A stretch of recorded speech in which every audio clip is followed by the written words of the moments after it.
Sports. 26 engines revving as high as 15,000 RPM. Very warm day here in Montreal. The cars to the left of your screen are on the racing line. They'll get better traction off the start. The guys on the right are going to have to be very careful. They're on the dirty line. Turn it up and listen to one of the most amazing sounds anywhere.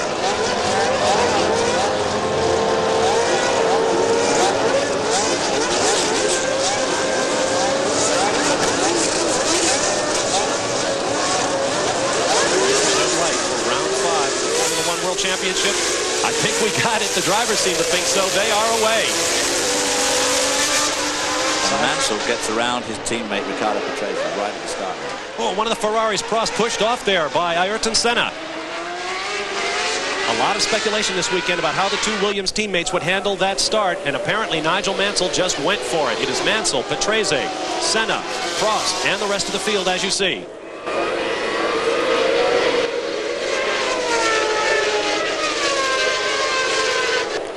Field streaming out. Somebody lighting up the tires there and braking for the chicane on the backside of this racetrack.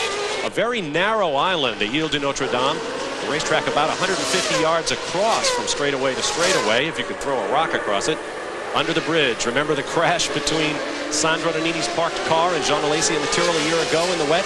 As I said, it's also very unforgiving. As you can see, there's very little runoff area to the sides here. If you should put a wheel into that grass, which is still wet from the rain the other day, you'll be straight into the wall. Down to that turn 10. This is where we're going to see some passing as the afternoon progresses. Senna, Prost, Berger. Looks like Alesi coming up the inside along the Benetton. Both Benettons are there. But come off it and just through this fast set of sweepers here. They go faster and faster and find this left hand downhill. Tremendous speed through there, and as they exit and come up to the chicane here, they get up to 189 in practice, and with that tailwind you were talking about earlier on, probably going over 190 today. Senna followed by the red Ferraris of Prost and Alesi, then Gerhard Berger in the red and white McLaren, then Nelson Piquet in one of the Benetton cars. There is Mansell with a good early lead, about 4 car lengths. Patrese very much a question in this race. He was having his neck worked on while the cars were sitting on the grid by a masseuse. One of the Ferraris looked like Alesi going under Prost there. This newly resurfaced track has been something of a conundrum for these teams as they try to dial in these cars. Let's get down to the Minardi pits and John Visignano. It's a very quick pit stop for Pirro. He's come in, they've changed all 4 tires. I can't see a problem with the car. A lot of smoke off the front brakes. But why in the world he came in? They got tires on the first lap, we'll never know. They're checking for flats, but right now everything looks absolutely with pressure. Well, it must have been a leaking tire. No other reason that they would bring in. That was the Dallara, not the Minardi pits, of course. Here is the intra-team battle on Ferrari. Prost and Alesi. I think that Prost is holding Alesi up.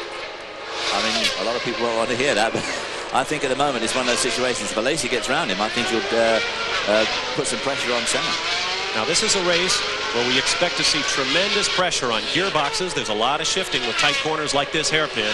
Very hard on brakes, very hard on fuel consumption, particularly for the V12-powered cars, and very hard on tires as well. This is a new racing surface, and there was no opportunity to test on it prior to this race. Alesi desperately trying to get around his teammate Alan Prost. They actually, most of these cars are changing gear about 30 times a lap, depending on the engine configuration. Nelson Piquet in the Benetton, getting a little bit sideways under pressure. Excuse me, that's Moreno being overtaken by Piquet. And he gets around. Somebody got very sideways, got a wheel on the grass there, coming onto the chicane on the pit straight. One of those green cars. I'm not sure it was a Jordan or a Leighton House, actually.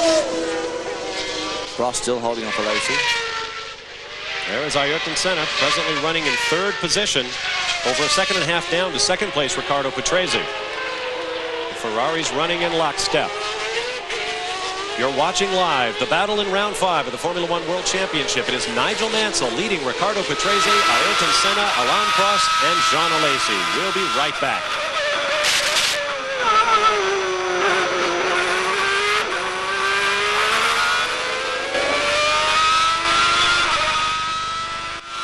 Can we get any ambient sound in the headsets? Just a little bit. It's kind of like speaking in a library here. Susan? That's Lisa, what's her name? Lisa Martin from Australia.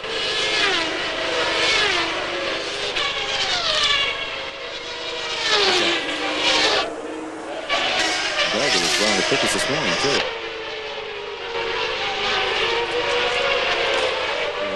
second. I think we're going to see that bloke do that half spin. That's who it was.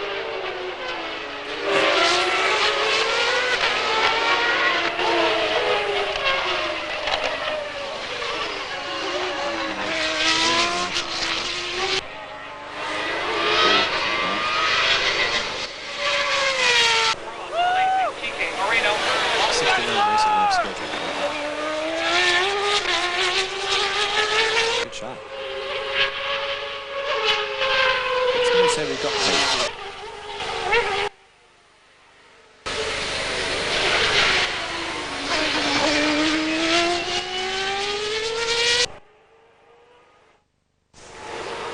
Una personalità delle prestazioni e purtroppo dentro questa squadra c'è anche Michele Arboreto che è il più penalizzato. Vedete, Mansell già da solo, dietro a lui Patrese che si ritrova, Senna con Prost che spinto da Lesy è costretto a fare una gara d'attacco. Questa è la mia sensazione. Non credo che Prost in questi primi giri volesse tirare come sta facendo, ma Lesy dietro di lui ha cominciato a spingerlo nei tubi di scarico e da questo punto Prost si trova costretto a tirare su Senna. La Ferrari questa mattina, e ve l'avevo detto, ferma intanto, guardate, cos'è, una Larousse, eh? La Larousse di Suzuki. Proprio Suzuki ha abbandonata la macchina. Avete nessun problema, il pilota è scappato via. Run away with this so far. Well, that's exactly right. No sooner have I said that I think that he's in retirement mode, and of course he's And one of the we've got plenty of drama here. That looks like it could be a one of the LaRousse cars. Yeah, looks fairly terminal. I don't think that little fire extinguisher is going to do the job somehow. No, but the old Nige, no sooner have I said that I think he could be in retirement mode, that he's gone off into the distance at 100 mile an hour. Look at him, he's got an enormous lead.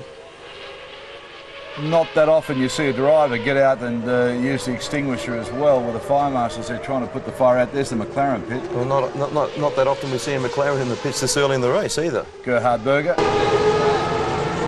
So plenty of drama in the very early stages of the race so far. No doubt about that. Okay, let's go back now to David Hobbs and Bob Varsha. Into that car, everyone is all over the engine. They're changing the electrics. I'll recall a year ago when Gerhard Berger jumped the start, was penalized a minute, and then was far and away the fastest man on the racetrack. Completed the race in the shortest elapsed time, but only finished fourth on the track as Ayrton Senna came through to win en route to the World Championship. Tough break for Gerhard Berger. So many rumors surrounding Gerhard Berger at the moment. He is, as he has pointed out this week, he has got a contract for 1992, but the rumors are strong and heavy here that Michael Andretti, of course, will replace Berger at McLaren. There's the interval from Nigel Mansell in first place, back to Riccardo Patrese, then Ayrton Senna, followed closely, I believe that's still on Prost, right up there in the red Ferrari, followed by teammate Jean Alesi.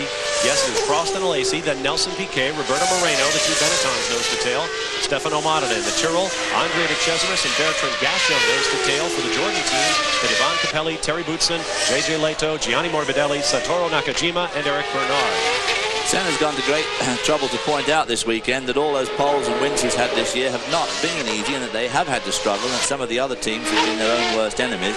And he, as I say, he's gone to a lot of trouble to point out that it's not just all that easy for them. You can never tell with him how carefully he's driving to make those tyres last. Tyres are just a little bit of a question mark at this race. But it certainly looks as if he's about to be overwhelmed by Alan Prost. Riding with right now. The yellow flag is for the fire we saw in Aguri Suzuki's LaRousse. No sign of smoke. It would appear to be out, but the car wasn't all that far off the racetrack. This is that far section. Round this right-hander, over this little crest, down to this left-hander. The car's bottom out here, boom, boom, under that bridge.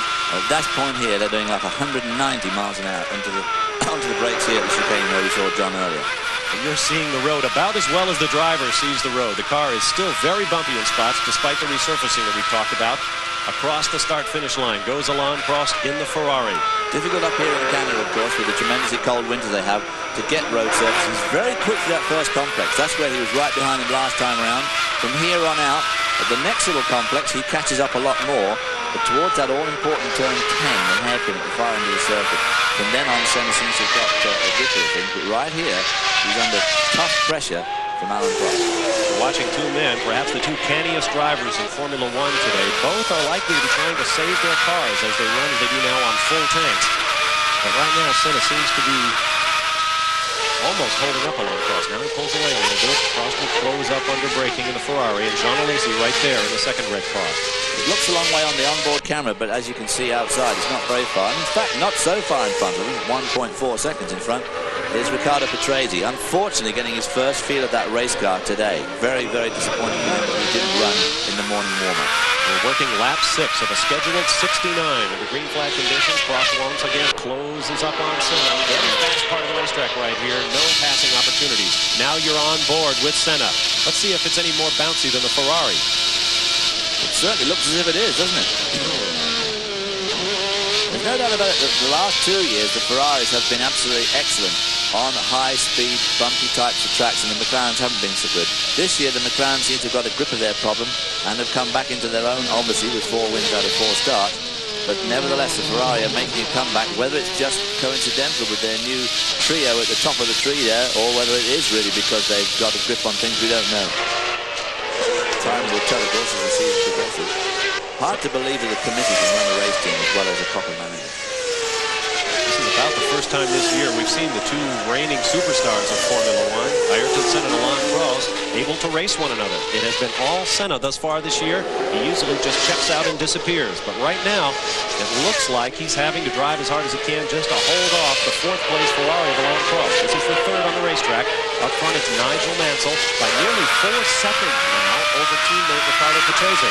This battle going on about 2 seconds behind Patrese.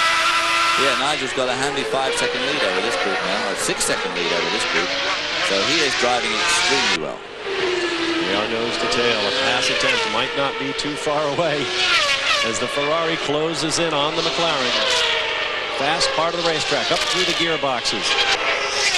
Nothing but all horsepower and courage at this part of the racetrack. There you got to look at Riccardo Patrese.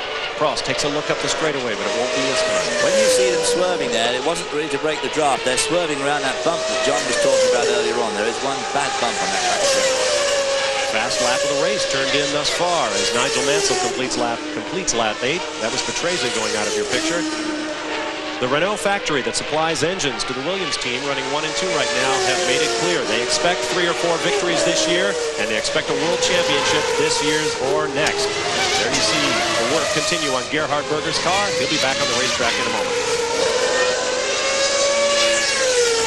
Superiore sulle ruote posteriori, la Ferrari forse ha del pattinamento e questo penalizza la possibilità di restare in scia. Ci sono quindi 2 diverse prestazioni del motore Ferrari e del motore Honda e lo possiamo vedere molto bene, la distanza tra le 2 macchine impedisce un tentativo di frenata e vedete che nel misto dove Senna in un certo senso rallenta Prost, Alesi si fa sotto ed esce anche in questo momento Berger, ma ha perso 2 o 3 giri, quindi poco da fare per il pilota austriaco. Ma classifica, mentre stiamo andando alla conclusione del 9° giro. Mansell primo con 4 secondi e 3 di vantaggio su Patrese, terzo Senna, quarto Prost che formano un gruppetto a 2 secondi e 2 da Patrese, quinto Alesi, sesti e settimi sono Piquet e Moreno con le Benetton, ottavo De Cesaris, nono Modena, decimo Gasciot, 11° Capelli, 12° Thierry Buzen, 14° Gianni Morbidelli.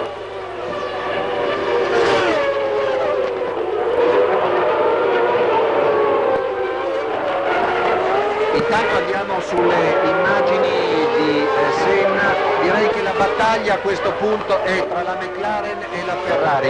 I 2 partiti in seconda fila hanno rispettato le loro posizioni, terzo quella delle 2 giornate di prove, terzo Senna, quarto Prost e forse Prost spingendo Senna spera anche che ci possa essere un errore a questo punto del pilota brasiliano. Vedete, resta. There we are. Welcome back after 9 laps. It's Nigel Mansell from Patrese, Senna, Prost, Alesi and PK. Alan, we mentioned the surface is a new one, and this is the first time a Grand Prix car has been on the new surface, but it looks extremely bumpy still, doesn't it? Yeah, well, it is. They had a sports car race there last year, and it was a complete debacle. And they decided to resurface it, but it's still very, very bumpy. I also noticed they've tightened up the chicane, or in fact put a chicane before the pit straight, where we're seeing right now. So they have actually altered the circuit as well as resurfacing it. They've added another chicane. OK, great pictures tonight out of ESPN. Let's go back to Bob Varsha and David Hobbs. Let's get down to the pits and John. Gerhard Berger is not enjoying the Canadian Grand Prix. He was in for at least 3 or 4 laps. They changed the black box on the right-hand side of the car, and they went to the 2 front spark plugs on the left bank of that 12-cylinder engine. They cannot figure out what is wrong. When he went down the pit road, he was still misfiring heavily, and they closed the garage door on us, folks. We are back in secrecy in the McLaren pit. Excuse me, John, right at the head of the start-finish straightaway, I believe, we have Roberto Moreno, who has looped the Benetton. But didn't stall it. And he's getting, when it doesn't look badly damaged, he's only just on the grass. If it didn't hit that gravel, it'd probably be all right. Meanwhile, Senna has pulled out a lot. Is that Prost or no? That's Alesi. Prost must have gone around Senna. I don't see Prost. Now Prost is in the background behind, it would appear, Nelson Piquet in the Benetton. Well, he's either got away and pulled a long way away, or he's got left behind. Let's recap. This is Senna in 3rd place. That is Jean Alesi. That is Nelson Piquet. And here comes Alain Prost, obviously with a problem in the the left front tire. Left front tires. That's Alesi's car.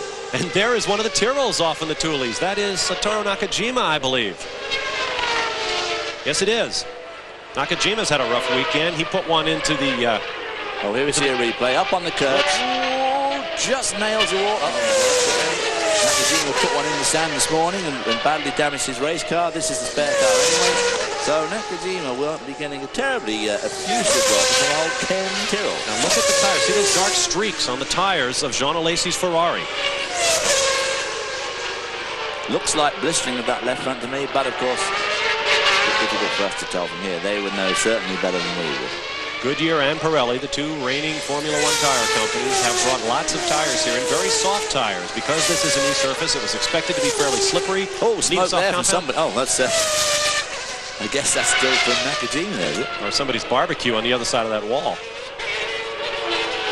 Jean Alesi will celebrate his 26th birthday in 9 days. Ayrton Senna in 3rd spot has slipped a cool 4 seconds behind Patrese nearly now. Jean Alesi in the Ferrari under some pretty severe pressure from Nelson Piquet. Up against the wily fox there, Nelson Piquet, one of the oldest drivers in Formula 1 racing and of course a 3-time world champion, so he knows how to race Grand Prix cars. Nelson Piquet will run his 200th Formula 1 race this year. There is Satoru Nakajima, who has made it back to the pits in the Tyrrell. Car doesn't look too bad, does it? No, I thought for sure he had damaged those wheels when they went hard into the concrete wall, but... Because they look at the suspension when they're changing their wheel, you know? This is on lap 11 of 69 scheduled. You're watching live the Formula 1 Grand Prix of Canada. This is the man who is Mr. Formula 1 in Japan, despite the fact that Aguri Suzuki, his car exploded in flames, has actually scored points, which Satoru Nakajima has not. There is Jean Alesi once again as we monitor the tire situation. He's being reeled in by the Pirelli shod car of Nelson Piquet. And here's Moreno on pit lane after that spin that looked to take him through the gravel traps. Looks like something's going on with the car, the way that right front's locking up. Maybe the left rear's gone flat. Let's learn more with John Bizignano. Roberto Moreno has come into the pits. He has shut off the engine, but I think it was a mistake. They were changing all 4 tires very quickly. No, now they're looking at the back of the car. It has been a mistake that he has shut off the engine. They've got the starter up, but Roberto Moreno definitely has an extended pit stop. They cannot refire the engine. They're pushing him backwards. Very frustrated for the little Brazilian. Tough weekend for Roberto. Had such a great race in Monaco 3 weeks ago. They're powered by that factory Ford V8, as you see Jean Alesi pressed now by Nelson Piquet. This weekend, Ford announced that they have a V12 engine on the blocks. They expect to test it before the year is out, and it'll be racing next year exclusively with the Benetton team. Which will be good news for Benetton and good news for Benetton supporters, and of course good news for Pirelli, because the Benetton team is their assigned #1 team, and they want a V12 in the worst possible way. There you see them swirling around that bump on the straight, and it'll be very interesting to see how that Cosworth Ford V12 goes. There is the 3rd man to lead a Formula 1 race this year in 5 outings. Nigel Mansell, the Lion of Great Britain, soon to be the Lion of Clearwater, Florida, where he's bought himself a home so he can play golf in the wintertime. Can't do that on the Isle of Man, I would bet. He maintains, too, that by the scheduling the way it is, it'll give him 10 weeks more with his family by living in the States than it does in the Isle of Man. Mansell leads Riccardo Patrese, his Williams teammate, by 5 seconds flat. Ayrton Senna another 5.3 seconds back. 3 seconds behind Senna is Alesi, followed a couple of car lengths by Nelson Piquet. And Alain Prost is now 3.6 seconds behind Piquet in the 6th and final points-paying position. You're on board with Ayrton Senna, and we'll be back for more live coverage of the Grand Prix of Canada.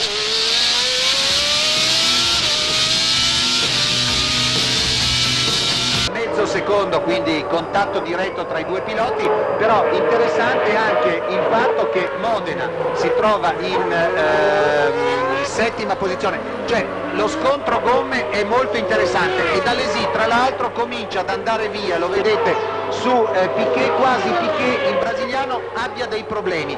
Adesso si tratta di vedere se il pilota francese, lo vedremo nel prossimo passaggio con i tempi, che si è messo a tirare di più sacrificando le gomme, perché mi sembra che sia rimasto però invariato il distacco di Alesi rispetto a Senna, a dimostrazione che è Piquet che sta perdendo qualcosa. Forse Piquet si è gasato di vedere la Ferrari così vicina, ha cominciato a tirare, ma vediamo la classifica generale tenendo conto anche che ci sono ancora parecchie letture in gara, quindi seguiamo anche gli italiani a questo punto. Allora Mansell è in testa, proprio in questo giro ha compiuto la sua migliore prestazione con 1.24.65 davanti a Patrese, staccato di 5 secondi e mezzo. Terzo posto per Senna, quarto per Alesi che ha incrementato il suo ritmo, 1.25.1 per il pilota francese, quinto posto per Piquet, sesto per Prost, settimo Modena, ottavo è De Cesaris, nono è Capelli, decimo è Butzen, undicesimo è Gianni Morbidelli, dodicesimo Leto, tredicesimo Casciot, quattordicesimo Bernard.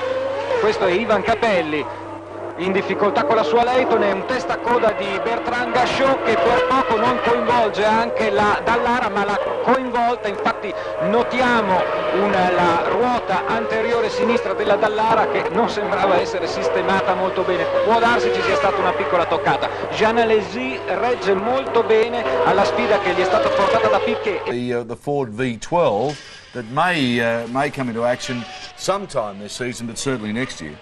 Well, look, you know, to be honest, I think that the Ford's been, the Benetton Ford has been a little bit of a disappointment. They're the leading team with Pirelli tyres. They obviously have the works Ford engine. And considering that they are supposedly the world's largest manufacturer, I think they've been singularly disappointing. I think that with the resources that they have available to themselves, the Williams, Renault, the Ferrari, the McLaren, Honda are really showing them up. I mean, they've been in Formula One now for 7 years. And really they haven't done much. So let's hope that their V12 will bring them out of the backwaters. Let's return you now to the ESPN network. It's Bob Varja. Is your commentator. 12 seconds. You're watching Jean Alesi in the Ferrari. There is Ayrton Senna going out the bottom of your screen. Nelson Piquet looks to be closing in a little now. Our pictures coming to us from Canadian television. Heavy braking. You can see the dark streaks on the road that show tires straining under the load, hauling these cars down 1,100 pounds apiece, plus a few pounds to make up for the ballast of the cars that are carrying the in-car cameras. And they can brake from 180 miles an hour to about 70 miles an hour in about 100 yards. Tremendous braking ability, these cars. A lot of downforce, sticky, big tires, and it just adds up to absolutely mind-blowing retardation. Whistling down off the hill. Television really doesn't do that turn much good. We stood at the top of that hill, watched cars go away from us in practice yesterday. As you watch Nelson Piquet, cars just whistling from left to right down that hill, transferring. Drivers undergoing 4 G-loads. Nelson Piquet, of course, will have his fingers crossed this afternoon because, remember, the last 2 races, he's only done about 3 laps total in the last 2 races. Now, moments ago, Bertrand Gachot, running in one of the Jordans, was well up in the top 10, and then something like this happened.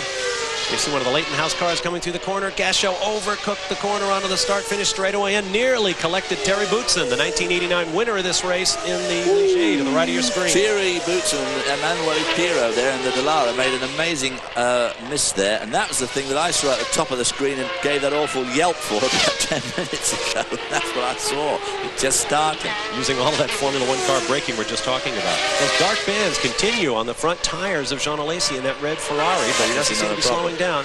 Now there is Bertrand Gachot changing the tires that he just flat spotted. Those lines that we're seeing obviously aren't a problem. We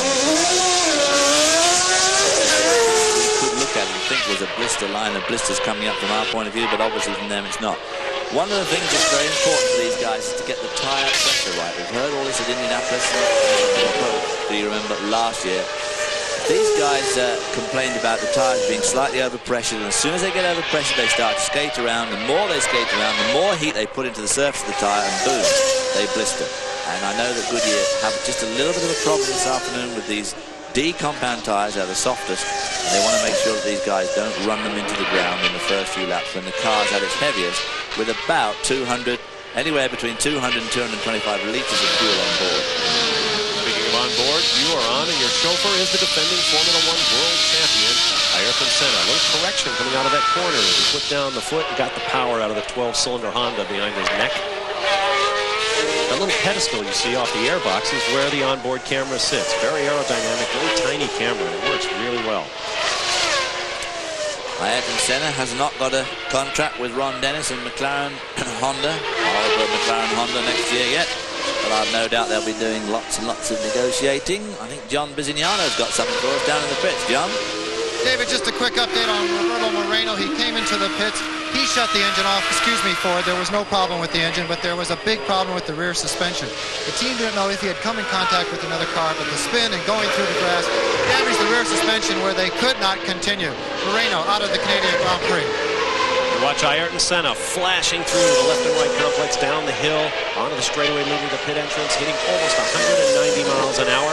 Fast lap of the race, I was about to say, had been turned in by the second place Williams Renault of Riccardo Patrese, and Nigel Mansell snatched it right back. 1 minute 23.452 seconds. The Williams teammates running 1-2 in this race, and at this point running away from it. Ayrton Senna still in the low 25, 1 minute 25 second range. Mansell now into the mid 1 minute 23 as the fuel gets burnt off these cars. So consistently, Nigel stays about 3/4 of a second to a second a lap ahead of his arch nemesis, I guess. Everybody's arch nemesis. And that is, of course, this guy here, Ayrton Senna. New marketing trick there on Ayrton Senna's visor. You see the white band at the top of his eye says Acura on it rather than Honda. There you see Jean Alesi in the 4th place car, followed by Nelson Piquet. It is Mansell, Patrese, Senna, Alesi, Piquet, and Prost. We'll be right back. A Monte Carlo a pochi giri dalla fine, quando i box si sono trovati impreparati, un rientro di Prost. Evidentemente Prost ha segnalato di aver preso dello sporco, come hai detto tu, di avere magari dei problemi di gomma. A quel punto si è esploso il box Ferrari e ancora sono pronti all'eventuale cambio gomme. Anche se le immagini che abbiamo visto da quell'attenzione e concentrazione precedente, già quel meccanico seduto sulla gomma non dava la sensazione che una Ferrari cioè non c'è la sensazione che ci sia una Ferrari che può entrare improvvisamente in questo momento. C'è stato forse un primo momento di panico quando anche per loro Prost è scomparso dalla 3ª posizione, anzi dalla 4ª dietro a Senna. Probabilmente pensavano che potesse rientrare il francese a cambiare le gomme e invece questo non è successo, quindi sono ritornati in una situazione di stand-by, di attesa, sempre pronti, come dici tu, ma bella anche questa inquadratura. Vedete, Alesi 4º, segnalati tutti i vantaggi, meno 1 secondo, più 1 secondo e 6 su Piquet che lo segue da vicino, ma lo vede molto bene negli specchietti, e anche nel tornante quando si fa la curva di ritorno che permette di vedere il controrettilineo nel momento in cui Piquet è in realtà in frenata. Ma su queste immagini 5 secondi e poi di nuovo insieme su Jean Alesi. Amaro unico, forte come il tuono, ma buono.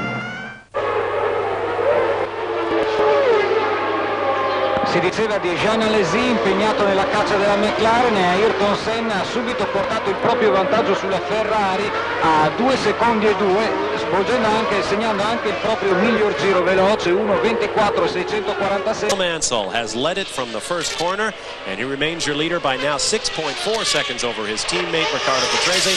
There you see Jean Alesi in the Ferrari running in 4th position behind the red and white McLaren of Ayrton Senna. There is Nelson Piquet, getting a lot of airtime today. A little bit further back in the pack, there are some good races going on. Let me run down the order. It is Mansell, Patrese, Senna, Alesi, Piquet, Prost, and Stefano Modena in 7th, followed by Andrea De Cesaris, Ivan Capelli, Terry Boutsen, Gianni Morbidelli, J.J. Leto, Pierluigi Martini, Eric Bernard, Eric Comas, Mika Hakkinen. Bertrand Gasho is 1 lap down, followed by Maurizio Gugelmin and Emanuele Pirro. 10 points at stake for a victory, followed by 6, 4, 3, 2, and 1. First through 6 earn points. Jean Alesi in the leading Ferrari. The two still active in this field. Senna going out the bottom of your picture. Leads coming in on points. 40 with 4 victories in 1991 to 11 for Alain Prost in second. So he's got what one could call a comfortable cushion. Now it looks like we're coming into a whole bunch of slower cars here. Down to that turn 10 area. This is one of the best places to view this race. There you see those cars that are about to put a lap down. That's Gujamin.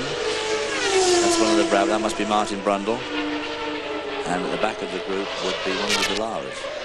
There's Nigel Mansell, the red number 5. And his car showing up well as he strolls off to a easy-looking lead at the moment. His tyres look certainly okay from here.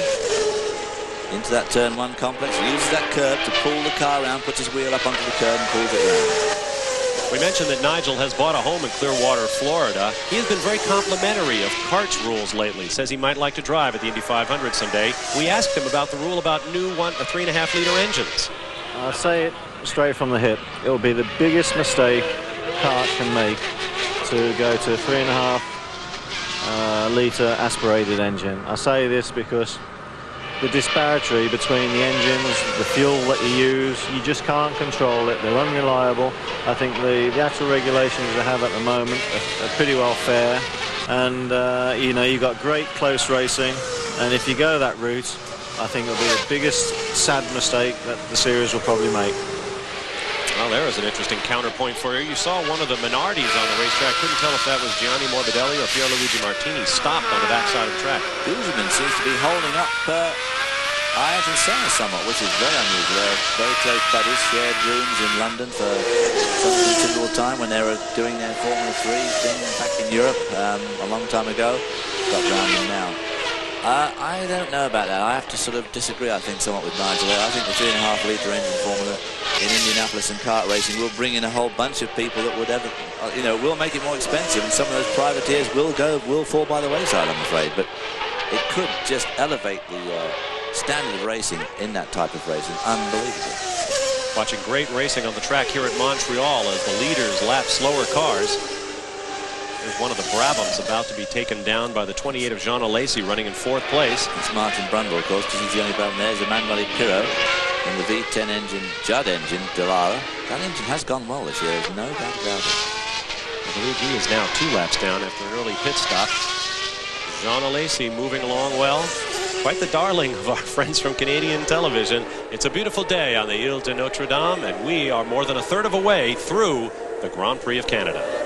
Sì, dall'avversario che sta dietro può essere un vantaggio. Guardate, la Minardi intanto è sempre quella di Morbidelli. Ecco, quella di Morbidelli è sempre ferma in mezzo alla pista. Ci saranno le bandiere bianche che segnalano la presenza di mezzi di soccorso per spostare la macchina. La macchina sembra integra, quindi nessun problema da un punto di vista visivo, sembra ferma lì parcheggiata. E intanto vedete che Alesi, no, è Prost in questo caso, che passa in frenata con difficoltà, quasi Piro, che però ha lasciato strada, quindi non ha tratto vantaggio particolare. Altro numero, mi sembra Hakkinen, una Lotus, quindi il giovane pilota finlandese comincia a prendere un po' troppa confidenza con la Formula 1. Grandi prestazioni nelle prime gare come debuttante, adesso che le cose si fanno difficili forse ha la sensazione di essere più bravo di quanto sia l'esperienza che ha accumulato in questo periodo. Bandiere gialle in segnalazione, eccola là, infatti proprio in uscita della chicane davanti ai box, la curva da terza, ma siamo ritornati in macchina di Alesi. Guardate il numero di Hakkinen che è arrivato lungo nella frenata della chicane, questa è ancora la parte rettilinea, quindi è riuscito a evitare le gomme, le barriere di una toccata frontale. Intanto via qui per ha rischiato ancora con Gujamin come era accaduto ieri nelle prove. E vedete che i momenti difficili dei sorpassi possono Welcome back wherever you're watching us right around Australia after 23 laps. Now it's Mansell, Patrese, Senna in the top 3. We're looking at Alain Prost. Now, Alan, he seemed to drop back so quickly. Would he have a problem, or do you think he's just conserving the motor car because of the surface? Well, Daryl, this circuit is traditionally very hard on fuel, and they are very marginal, so maybe he's just sort of hanging back to conserve fuel and tyres to have a bit of a charge later on, because I am a bit confused why he has dropped back. He has dropped back, but he's still staying there, so maybe he's doing that for a specific reason. Time will tell. Well, I do call him the Professor. Exactly. Well, plenty of cars in and out of the pits. It's certainly been a busy race, and a race that we haven't seen this year. Now, here's a replay of the Lotus going off in a fairly big way. Yeah, he's taking a bit of a shortcut there, but I think he's certainly giving it the major go. It looks like in the African Safari. OK, let's go back to your commentators, David Hobbs, Bob Varsha, the ESPN Network. Failed to make it. Very unfortunate. Johnny Herbert went like a scalded cat all weekend, right in the middle of the field in all the practice and qualifying, until, of course, as usual, the one that mattered, the dry shaft broke, 1 lap in, and he didn't make the field. But look for good things from Johnny Herbert and the Lotus as the year unfolds. Watching Prost. Alain Prost running in 6th place, the final points paying position. He is behind Nelson Piquet by about 1.1 seconds. There you see the crane hauling off Mika Hakkinen's Lotus. If you could see that crane, you would realize how it manages to reach from way beyond the other side of that guardrail. It's got the longest jib I think I've ever seen on a crane. It is enormous, but it certainly is doing the trick. There's the pit entrance in the background. Behind it, the rowing basin that was used in the '76 Olympics. The blue flag indicates to one of the Jordans to let the Ligier go by. We haven't seen that much this year. No, that was Eric Komas with the red helmet and the Ligier trying to get around, as you say, one of the Jordans. You are on board, I believe, with Alain Prost. There's Jean Alesi. Perhaps who that's Alesi runs in 4th position, as he has just about from the get-go. Once he got around his teammate Prost, he just doesn't seem to be able to keep pace with the other. He put a bit of daylight between himself and Nelson Piquet just a few laps ago, but it certainly seems to have leveled off there. Nelson Piquet hanging on very well with the V8 engine to the V12 of Jean Alesi. Alain Prost has caught him both. There is Prost, the all-time leader in Formula One victories with 44, 3-time world champion. Patrese is 6.5 seconds behind teammate and team leader Nigel Mansell, and Senna is now nearly 10 seconds behind Riccardo Patrese, so the two Williams certainly seem to have the grip of this field.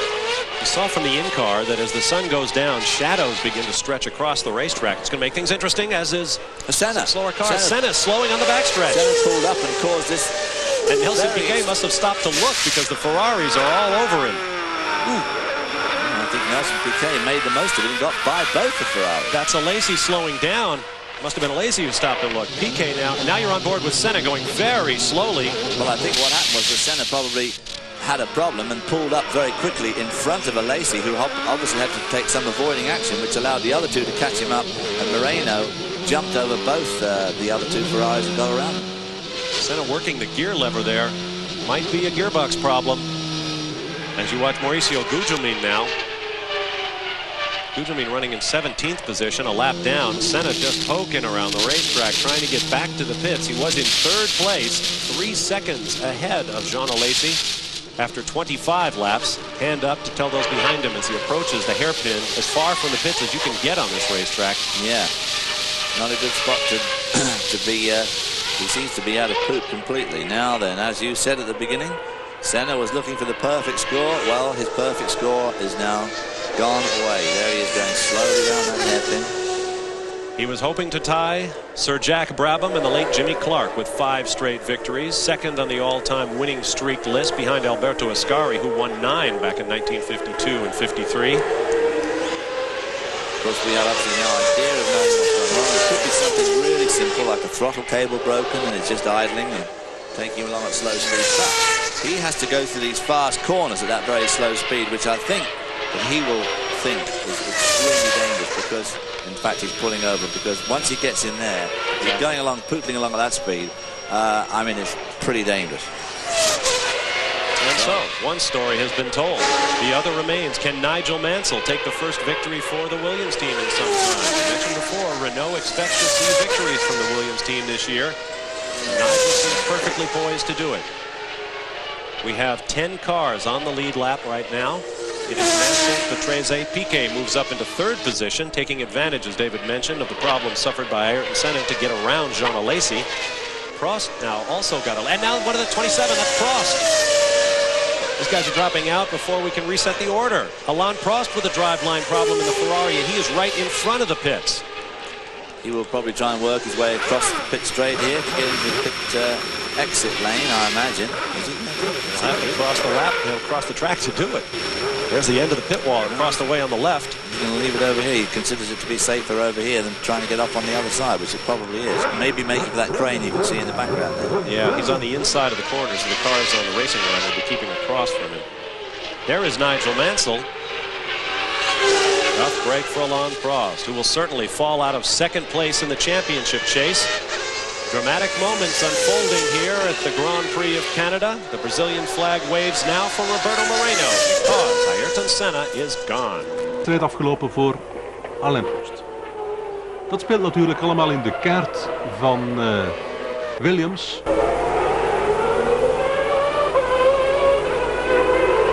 De 2 McLaren's eruit, 1 Ferrari.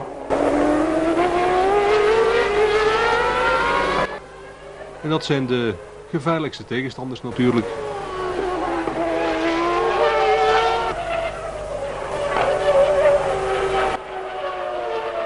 Mansell en Patrese hoeven nu alleen nog maar Alesi en Piquet in de gaten te houden. En zorgen dat hun spullen heel blijven natuurlijk.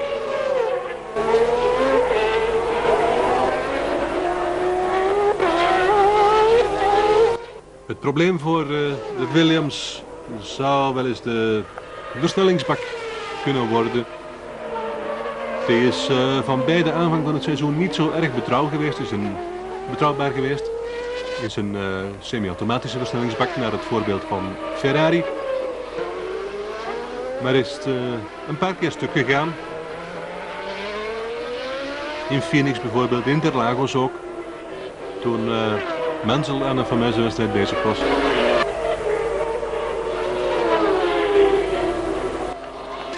Maar er is serieus aan gewerkt, zegt men bij Williams. En men is nu voor 95% zeker dat de wagens en de versnellingsbakken een wedstrijd kunnen volmaken. Ja, dat soort uitspraken moet je natuurlijk altijd relativeren.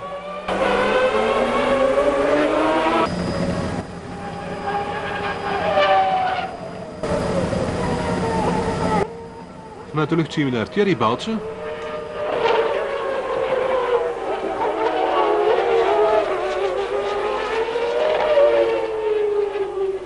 En Boutsen zou opgeven terwijl Alesi binnen staat voor een bandenwissel. Jean Alesi, daar gaat hij weer. Ik heb geen tijd gezien op mijn scherm. Ik vermoed dus u thuis ook niet. Boutsen wordt ons nu gemeld, die geeft op. Problemen voor Boutsen. Hij lag op de 7e plaats in de vorige ronde, maar geeft nu op. Wordt ons gemeld, we hebben daar nog geen beeld van gezien. De 29e ronde verdwijnt Boutsen uit de wedstrijd.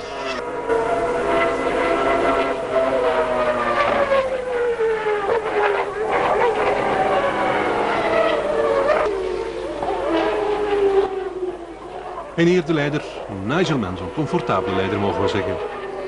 Want they have imposed one penalty. At Monaco, they parked Pierluigi Martini for 10 seconds for blocking, not allowing faster cars by.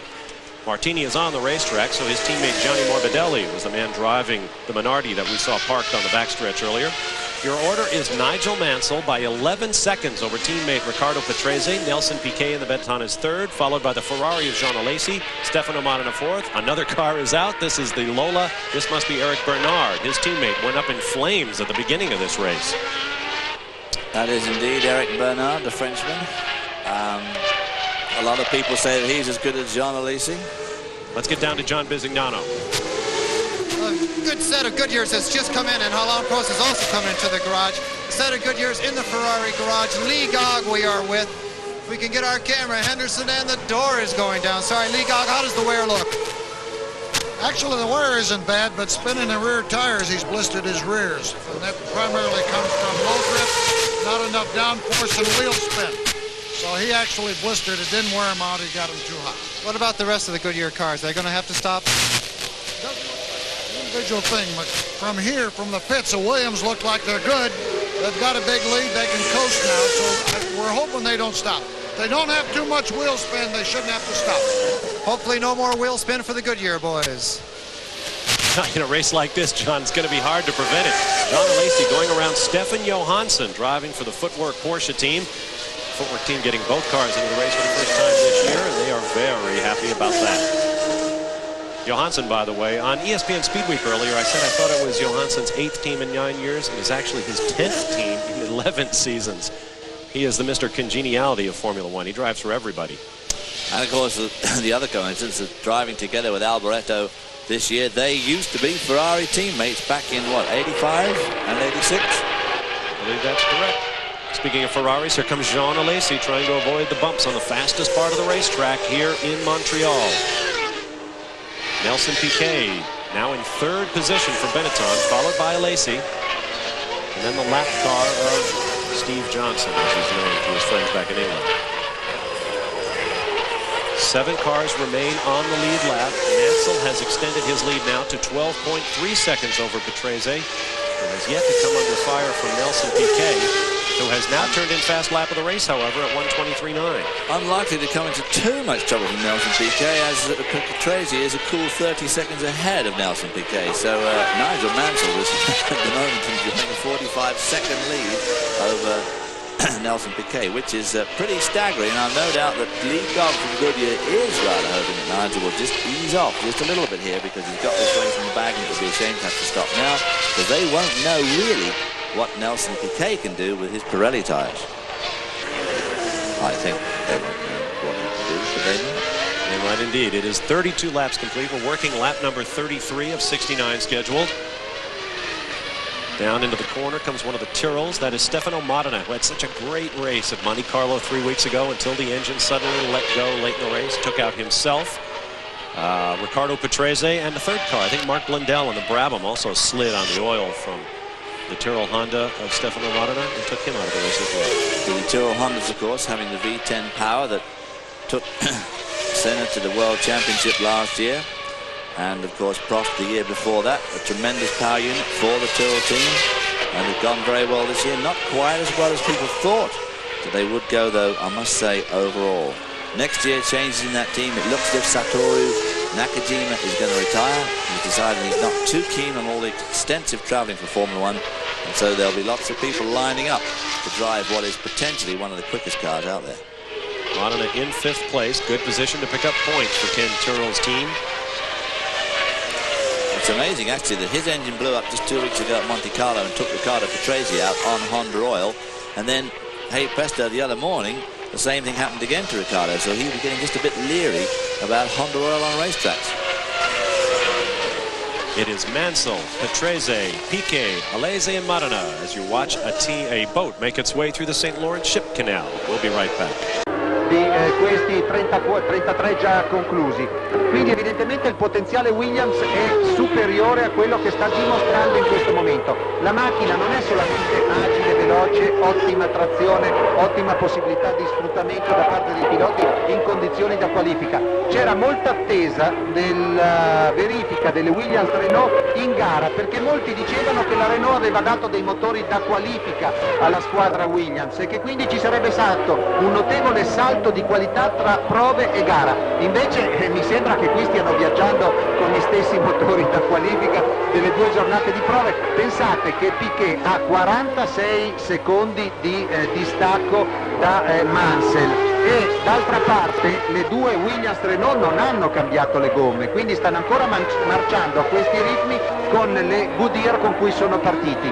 Piquet con le sue 3 Pirelli morbidi e la quarta anteriore sinistra un po' più dura, ecco, sta tenendo un ritmo notevole. È una bellissima gara per la Benetton, trattandosi poi di un 8 cilindri in attesa di questo benedetto 12 1992, ma è da seguire in ogni caso la Ferrari. Alesi ha detto che con la sua macchina, dopo aver scaricato tutta la sua irruenza nei primi giri di gara, avrebbe fatto un po' di attesa, un po' di tattica per tutta la parte centrale della gara, per verificare in che condizioni si trovava la sua macchina, e poi avrebbe deciso come cominciare a gestire la sua Ferrari nella parte finale. Ma su queste immagini di Piquet 5 secondi e poi di nuovo insieme.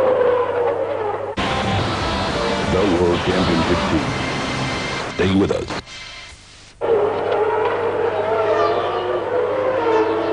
Comunque sarà molto difficile per Jean Alesi andare a prendere un Nelson Piquet che ha migliorato ulteriormente il proprio limite, 1.23.75 contro l'1.24.30 del pilota francese. Voglio anche ricordare che tra i primi 6 ci sono 2 piloti italiani, quinto ve l'abbiamo già detto Stefano Modena, ma sesto è addirittura Ivan Capelli che fin dal via ha dimostrato tutti i miglioramenti della Layton a motore. And you're watching the Canadian Grand Prix exclusive here to Nine's Bible of Sports. Well, Alan Jones, you can see why the Canadians, not so much like the Americans, get a bit confused with Formula One when you have so many cars dropping out on a race like this.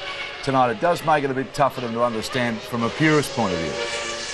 Well, yeah, I guess, and also the amount. Oh, hang on, looks like we've got a Lacey slowing up now as well. So yep. So that we have 2 McLarens, 2 Ferraris out. So as you were just saying, they probably are being confused why so many retirements, as indeed I am, to be honest with you.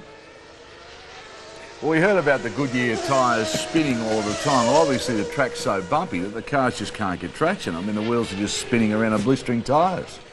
Well, as they leave the surface, of course, and then they come back down, it's the equivalent to an aeroplane. When you see an aeroplane land and the smoke comes up, so that's generating a lot of heat into the tyres and blistering, but it's also playing absolute havoc on the drive shafts and the drive train and not to mention the gearboxes. And that looks like it's a fairly terminal piece of work from the Ferrari as well. Interesting to see that Ferrari is sporting a new sponsor for the first time in the shape of Pioneer, which is very unusual for the Italian equipe. Okay, so there we have it. The 2 Ferraris now out, the 2 McLarens are out. I don't know if we're going to have anyone left at the end, but Nigel's going very, very well in the Williams. They're still running. Let's go. Let's take you back to ESPN. Long way to move that bump, but it's pretty bad. And so, as he flashes across the start-finish line, Nigel's lead over his teammate Riccardo Patrese. It's a cool nearly 16 seconds, 15.79 seconds. Around that turn 1 complex, just clips that curb on the inside, helps the car around by putting his wheels up on that inside curb. Not quite the same as putting his wheels on the outside curb. We have seen so many blown engines this weekend, David. 6 on Friday morning alone in first practice. We're just getting to the part of the season where we'll hit the wide open circuits where these guys will be revving these things up to 15,000 RPM. We'll be in Mexico City in 2 weeks where the altitude is 7,400 feet. That's not a good sign, I should think. Well, as it gets more and more competitive, we saw the grid was so close together. These guys, of course, have got to try harder and harder. And, of course, the way you get more power and more speed out of a race car is to rev it more. And the more you rev it, they just get to the point where they've got to give up. John O'Lacey waving to the crowd. There's Stefan Johansson having a moment in the Formula One sun. Is this car smoking? Is that Porsche engine smoking as he went out of the corner? Looks a bit like it. About to be lapped again by Nigel Mansell. What will it put him, 2 or 3 laps down?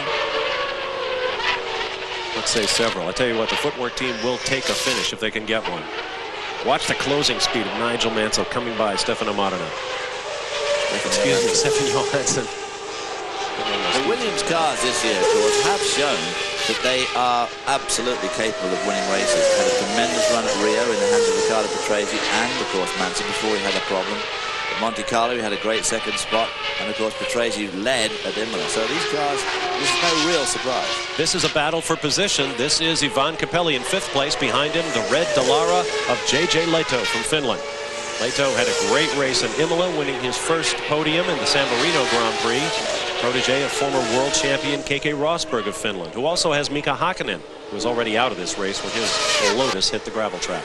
J.J. Leto, of course, another graduate of the British Formula 3 Championship, which is the way to get into Formula 1. 2 other classic examples being Senna, Martin Brundle, Stefan Johansson, Jonathan Palmer, J.J. Leto, all absolute clear winners in their year of that series. Leto now giving Ivan Capelli a good run for his money in that car. And they're looking for 5th. That's 5th and 6th spot. They are both in the points, both using new engines in Formula One this year. The Leighton House car has the Ilmor V10, the same folks who brought us the Chevy Indy V8. And that red Dallara is powered by John Judd out of Great Britain. His V10, also looking for a corporate nameplate on the valve covers. Both going well. The Leighton House car, the Aqua car in front, apparently needs a very smooth racetrack to perform well, such as they'll see next week at Mexico City and down the road at Magny-Cours in France. The Dallara perhaps a little bit more amenable. J.J. Leto may just be biding his time.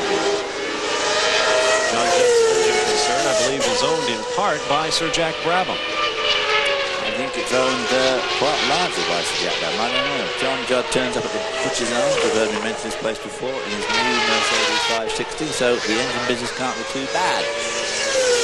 Plato with a little bit of oil on the front of the helmet. We are just past halfway in this 69-lap race. The circuit, 2.75 miles around. They actually lengthened the circuit when they modified the corner this year by about 150 feet. And of course, as is usual in road racing, the cars promptly went 0.6 of a second faster. And of course, it's a slower corner. Another interesting point about this, we've got two English-built V10s, the Ilmore engine in the Leighton House car, the Judd engine in the red Dallara here, and of course the Dallara is on Pirellis and the Leighton House is on Goodyear. Leighton House have had such a mixed years since we saw him do so well to Pelly in the original Leighton House back in 1989.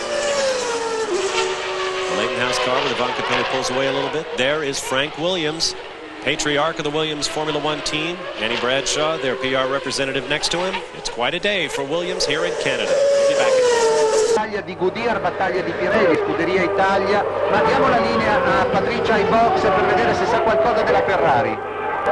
Guarda, della Ferrari in questo momento non so niente, però sono qui con Ron Dennis. What happened to Senna, to Ayrton? At the moment we think we had an electrical fault. How do you feel the first time this year that you don't have car in the race? I'll try not to get used to it. Allora non sanno ancora nulla per quanto riguarda il ritiro di Senna, perché Senna ha rotto tutto, ha rotto anche le radio e non è ancora riuscito a comunicare con i box. Comunque il morale di Ron, nonostante tutto, non è completamente abbattuto, d'altronde è la prima volta che gli succede di non avere le due macchine in gara. Sì, anche la battuta di Ron Dennis in risposta alla domanda birichina di Patricia Pitcher è stata cerchiamo di non abituarci a non avere due macchine in gara. Avete visto che anche la voce di Ron Dennis era un pochino rotta e probabilmente il fatto che Senna non sia riuscito neanche a comunicare via radio ai box può significare che è una pan elettrica, non un problema di elettronica, ma proprio a livello di batteria che è andata a zero, ha impedito, ha spento il motore, ma ha impedito anche le comunicazioni via radio. In ogni caso sempre grande battaglia. 39 giri, Guido Schittone, classifica dei sopravvissuti, sono 15 fino a questo momento, anche se gli ultimi sono veramente tanto staccati dai primi. Primi due naturalmente Nigel Mansell e Riccardo Patrese, terzo posto per Nelson Piquet che ha diminuito il suo distacco, si trova a 32 secondi dal pilota padovano e a 49 da quello inglese. Quarto posto per Stefano Modena, quinto e sesto per i due che state vedendo, ovvero Ivan Capelli con la Leighton Ilmore e JJ Leto con la Dallara. Al settimo posto un altro pilota italiano, Andrea De Cesaris, che ha rimontato bene con la Jordan. All'ottavo lo straordinario. Downtown, we'll be down there shortly, David. When this race wraps up, it's been a great one thus far. There you see the battle. Excuse me, not a battle. Here comes your race leader, Nigel Mansell. Well, that's Riccardo Patrese. Is that Riccardo Patrese? Riccardo Patrese about to put a lap on Maurizio Gugelmin. He just handled this, David. I did that. Riccardo Patrese took his fourth pole in a record 213 Grand Prix starts, but his neck was giving him all kinds of trouble after he cracked his helmet in a vicious crash on Friday. There is Nigel Mansell, our leader, I do believe. 17.1 seconds ahead of teammate Riccardo Patrese. And recall that 2 years ago, Williams went 1-2 in this race in the hands of Terry Boutsen and Riccardo Patrese. John Bizignano has a comment from the pit lane. Riccardo Patrese, in that accident, they have a G meter inside the car, and his body succeeded 10 Gs. The G meter was pinned on 10. Now, anyone who flies an airplane knows that a G force around 6 can cause blacking out. So if you can imagine, over 10 Gs, Riccardo Patrese hitting very hard on Friday. Terrible crash. No wonder they got a car on the track and that Riccardo Patrese was able to get into it. Not only is it in it, he is driving magnificently. He runs second to this man. Whoops. I think we're back to red number 5. Nigel Mansell on lap 41, just cranked off a 1:23.2, which is the fastest lap of the race to date. Not quite a new lap record yet, but still a long way to go and a lot of fuel to use up. Just past halfway. We're working lap number 42.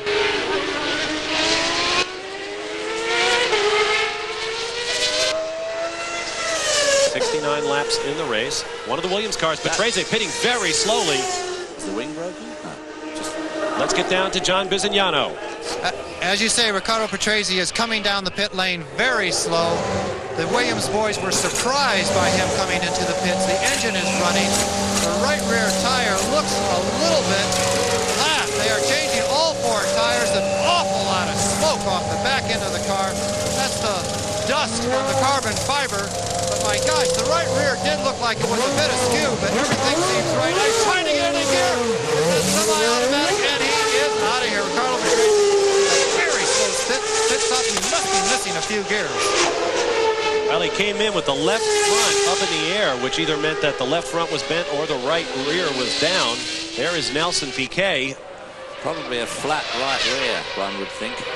Nelson Piquet, of course, now moves up into second spot in the Pirelli Shod V8 engine Benetton car. V12 engine coming for these guys next year out of Ford. It's going to be interesting to see what they can do with that, because this engine, this V8 engine, revs to a cool 13,000 odd RPM in a V8 form, which is absolutely astronomical. If they get the same technology into a V12, they'll be cranking around at about 16,000 RPM. Cosworth Engineering says they'll get it up to 16,000. What's that, about 250 revolutions per second? Awful lot. Makes a lot of noise. Sound good at Indy, though, won't it? Indeed.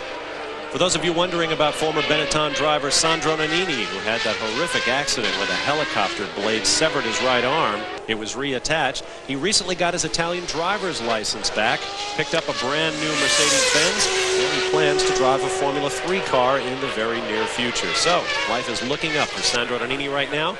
As for his old teammate Nelson Piquet, running second in the Grand Prix of Canada. We'll take a quick time out and be back live. Vierde. Maar daar was 3 minuut straftijd bijgeteld uiteraard. Alain Prost was vijfde en Derek Warwick, die er nu niet meer bij is in de Formule 1, die werd toen zesde.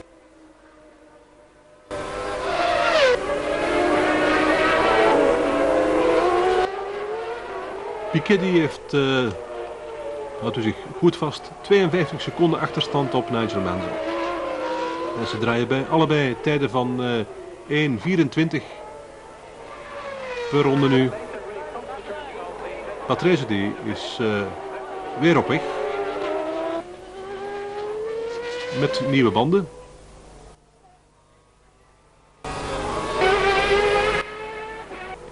En daar staat Ivan Capelli.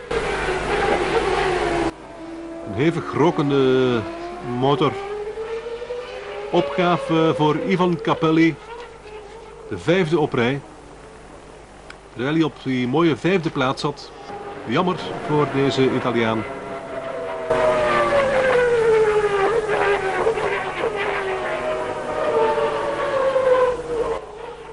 Maar je kan niet zeggen dat er geen regelmaat in zijn resultaten zit.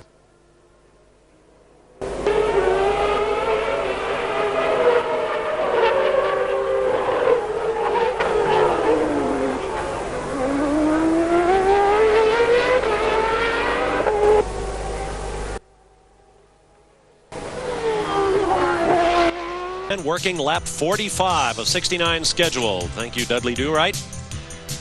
Riccardo Patrese, who pitted just moments ago while running second, is now back to 5th place behind this man, his teammate Nigel Mansell, and John Bizignano. And the pit lane has more on Patrese. John?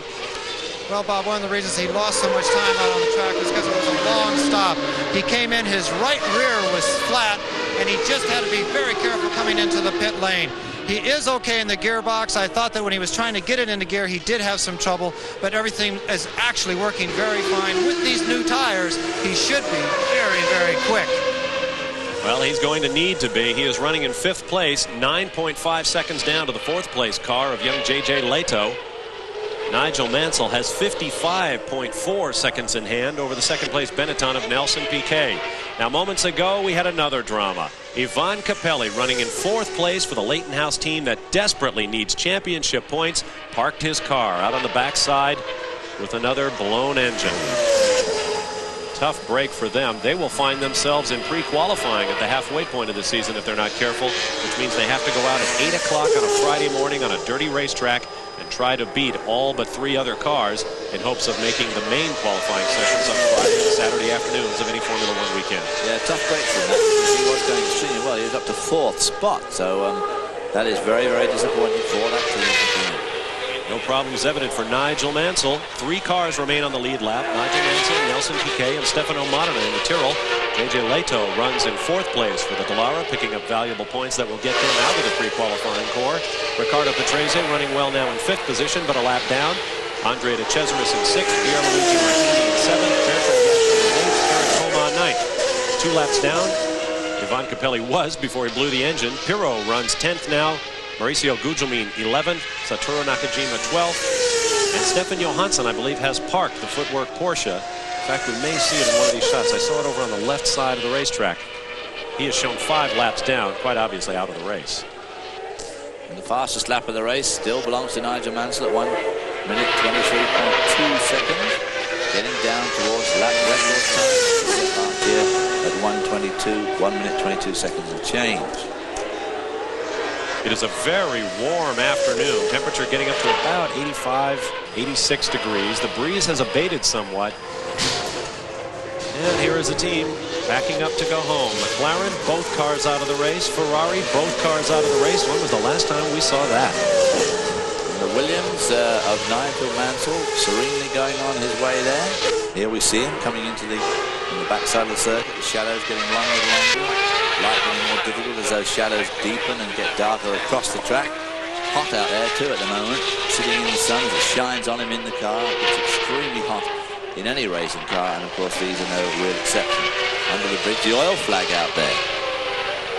Gently, Nigel. Oil, of course, or debris, depending. But it's just a warning flag for the drivers. That is the yellow flag with the red stripes. This has been quite a weekend in Canada. On Friday, there was a fire in a telephone transformer. We had no telephone communication with the outside of the racetrack for any purpose on Friday. And if you ever want to see chaos in your life, try and get all of these multi-million-dollar teams and some 1,600 journalists from around the world and not a telephone to be had. A view of the Jacques Cartier Bridge over the mighty St. Lawrence River. We're live in Montreal, and we'll be right back. Resultaten van de voorbije 2 halve seizoenen. Dus de tweede helft van het seizoen 90 en de eerste van het seizoen 91. En zoals de situatie op dit ogenblik is, zijn de teams die punten behalen er praktisch zeker van dat ze uit die pre-kwalificaties kunnen wegblijven. En dat wil iedereen wel natuurlijk. Hier hebben we Patrese, die er aan de binnenkant voorbij een van de Dallaras gaat.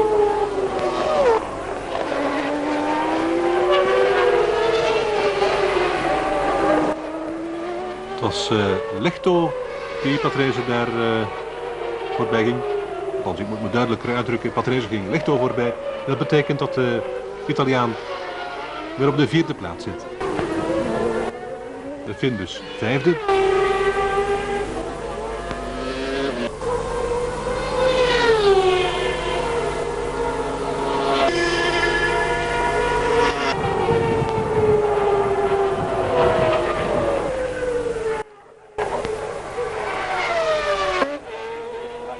Daar hebben we Cascio in het spoor van Martini. Dat is dus een gevecht om de 7e plaats. Martini 7e, Cascio 8e. Daar staat Stefano Modena in de pits voor een bandenwissel. Zo mogen we aannemen. Modena die op de... First of the Pirelli runners, am I correct, to come in and pit for what is apparently tire wear quite late in the race. Now, moments ago, to the left of your screen, JJ Leto in 3rd position. To the right, Ricardo Patrese, who is on new Goodyear tires, and he is ripping through this field. Here is the pass on Leto for 3rd place.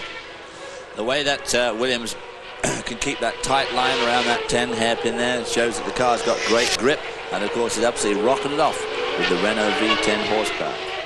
Here comes Andre de Cesaris and the Jordan, who began, Bertrand Gachot. Boy, I had a great story about Andre de Cesaris, too. Here's the pass.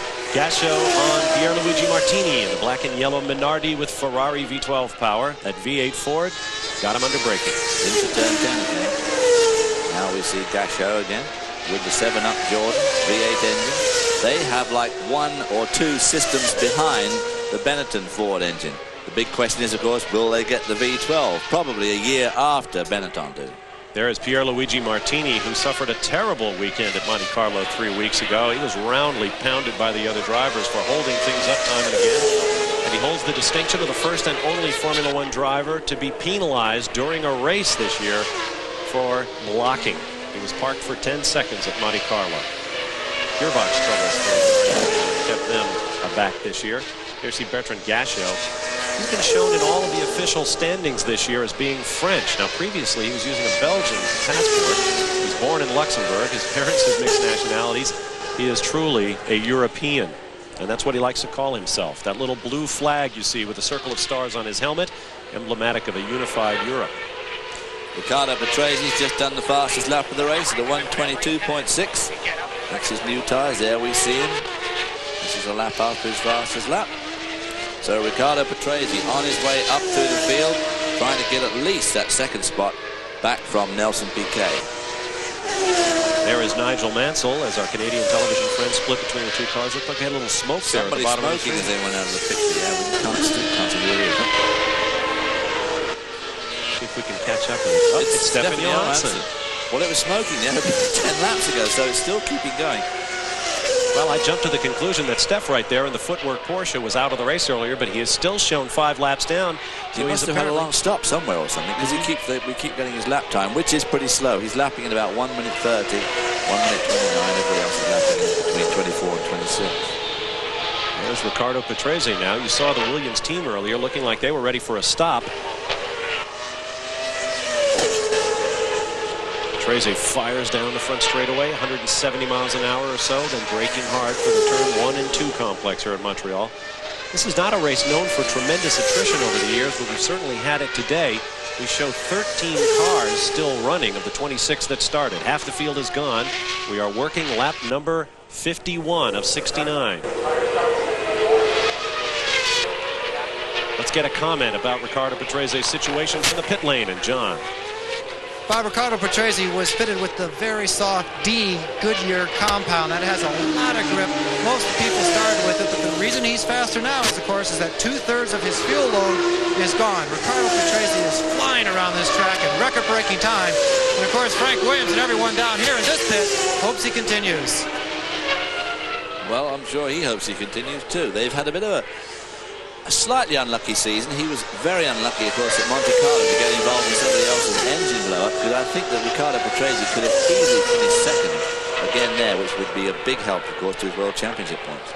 There is Nigel Mansell making his way around, 58 seconds clear of Nelson Piquet. Mansell hopes to break his tie with Sterling Moss as the most victorious Formula One drivers in history never to win the World Championship. Hij zit op de 7e plaats hier in deze grote prijs van Canada. En hij zal het daar vermoedelijk niet willen bij laten.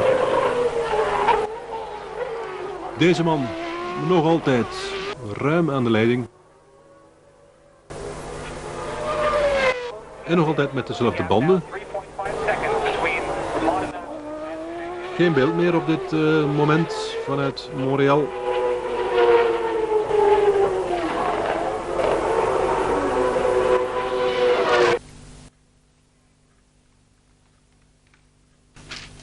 En nu blijven we ook nog verstoken van klank.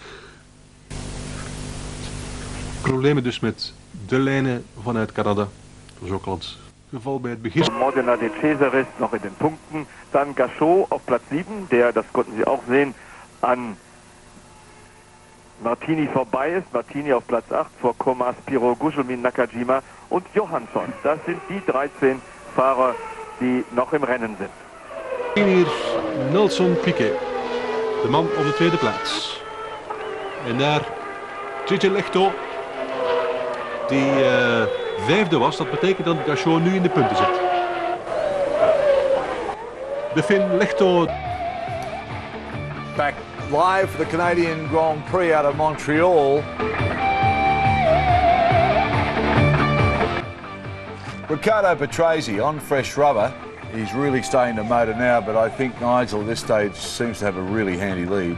Yeah, I think he's going to run out of time. He's doing consistently quickest laps, but I think he came in at the right time, but he may have left it a bit late. It'll be very interesting. That'll certainly be the highlight of the race, to see if he can close that gap to his team leader.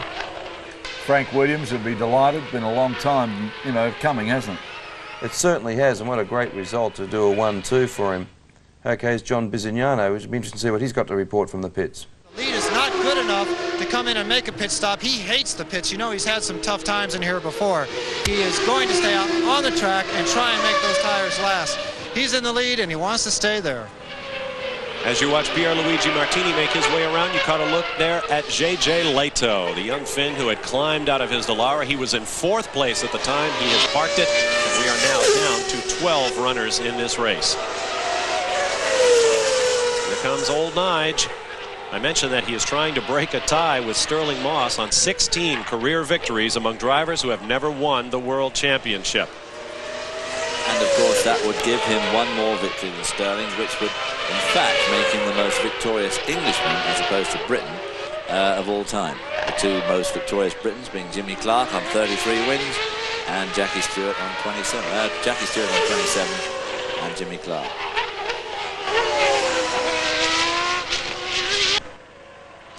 Nigel is still cranking out laps in the 25 range, 1 minute 25, although that last one was a 1 minute 27 second, but I think he probably got held up by somebody. And Nelson Piquet is consistently just a little bit quicker, but he's a long way behind. He's 56 seconds behind. I don't see him as a big threat, and I don't think that Nigel does either, because when all said and done, he's only got 20-odd laps to go. Riccardo Patrese is lapping in the 123 range. There you see Andrea De Cesaris, who began his Formula One career in this race, now in his 154th Grand Prix start, longest among any Grand Prix driver without a single victory. He turned 32 back on Friday. 154 Grand Prix at 32 years of age. This Jordan car, by the way, will not win the race today, but the Jordan team has been victorious thus far on the weekend. On Friday, they held a mechanics raft race on the Olympic rowing basin behind the pits, and the Jordan team came through with a resounding victory, and in the inimitable Formula One tradition, immediately issued a blizzard of press releases touting their achievement. It's very important, of course, for this Jordan team of De Cesaris and Gasho to get points to try and get themselves out of the diabolical pre-qualifying on Friday morning, which everybody just absolutely hates. That is over involvement. We are working lap number 55. Let's get down to the pit lane once again with John Bizignano. Alain Prost went out of the Canadian Grand Prix with a gearbox problem. That's an automatic gearbox in his car, in that Ferrari. And his teammate, John Alesi, went out with motor problems. They don't know exactly what they were, but the V12 gave up on the Ferrari. They don't have the car back, so they can't tell us exactly what it was. And Ayrton Senna, the man who has won the first 4 Grand Prix so far this year, that beautiful V12 Honda gave up with electrical problems. Very unusual. This has been a very tough circuit for the top runners. Indeed it has been. There's Bertrand Gachot. You got to look at that flag on his helmet that I was speaking of earlier. Of course, one of the things that makes it tough on the cars, although they've resurfaced the circuit here at Gilles Villeneuve, it's still very, very bumpy. And there's no doubt about it that these electronic components, the computers, the onboard computers, the wiring, it's tough for them to stand all that shaking around all the time. And running right now in lockstep, Nigel Mansell and Riccardo Patrese, first and third on the racetrack. But of course, Patrese is a lap down, and of course the thing is, will Nigel let him go around here, get his lap back, and set off in real serious pursuit of Nelson Piquet? Yes, he has. Nicely done, gentlemen. Piquet lapping at about, Riccardo Patrese lapping at about 124, Nigel at about 125, almost 126.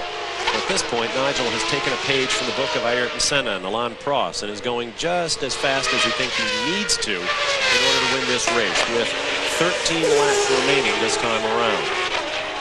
Essential for Nigel, for a number of reasons, to try and win this race. A lot of pressure on him, a lot of pressure on the Williams team. And Stefan Johansson coming in the footwork Porsche.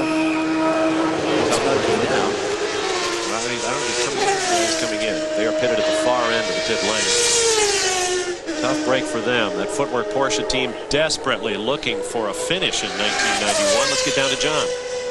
Both cars from the Footwork Porsche team were in the pits earlier with stuck throttle cables, identical problems. They could not fix Alboretto's, and Stefan Johansson went back out with somewhat of a dodgy cable. It's a very brave man. We'll try and find out why he came back in this time, but as you said, they really needed a result to try and keep them out of the very difficult pre-qualifying. Well, of course, the trouble is with the speed that they've been turning in most of the races in the official qualifying, they, of all people, will never get through that pre-qualifying session, and that'll be just disastrous for somebody with the reputation that Porsche has got to be into the pre-qualifying in the first place, and then to not even get out of pre-qualifying. It's going to be even more desperate. Well, the pre-qualifying teams are definitely performing well. The Dalaras and the Jordans ran vaker. Als ze bang zijn dat de banden te warm gaan worden, dan draaien ze even 2-3 ronden wat trager, zodat die weer wat kunnen afkoelen. We zijn op 15 ronden van het einde van deze grote prijs. Een grote prijs die behoudens ongelukken of mechanische pech zal gewonnen worden door deze man, Nigel Mansell. We zijn er alle twee voorbij. Gugelmin.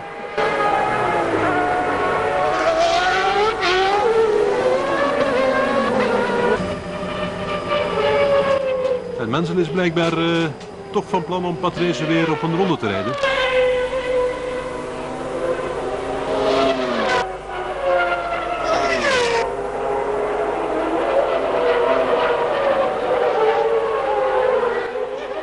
Dit moet een prachtig gezicht zijn voor Frank Williams. Nigel Mansell aan de leiding van een grote prijs.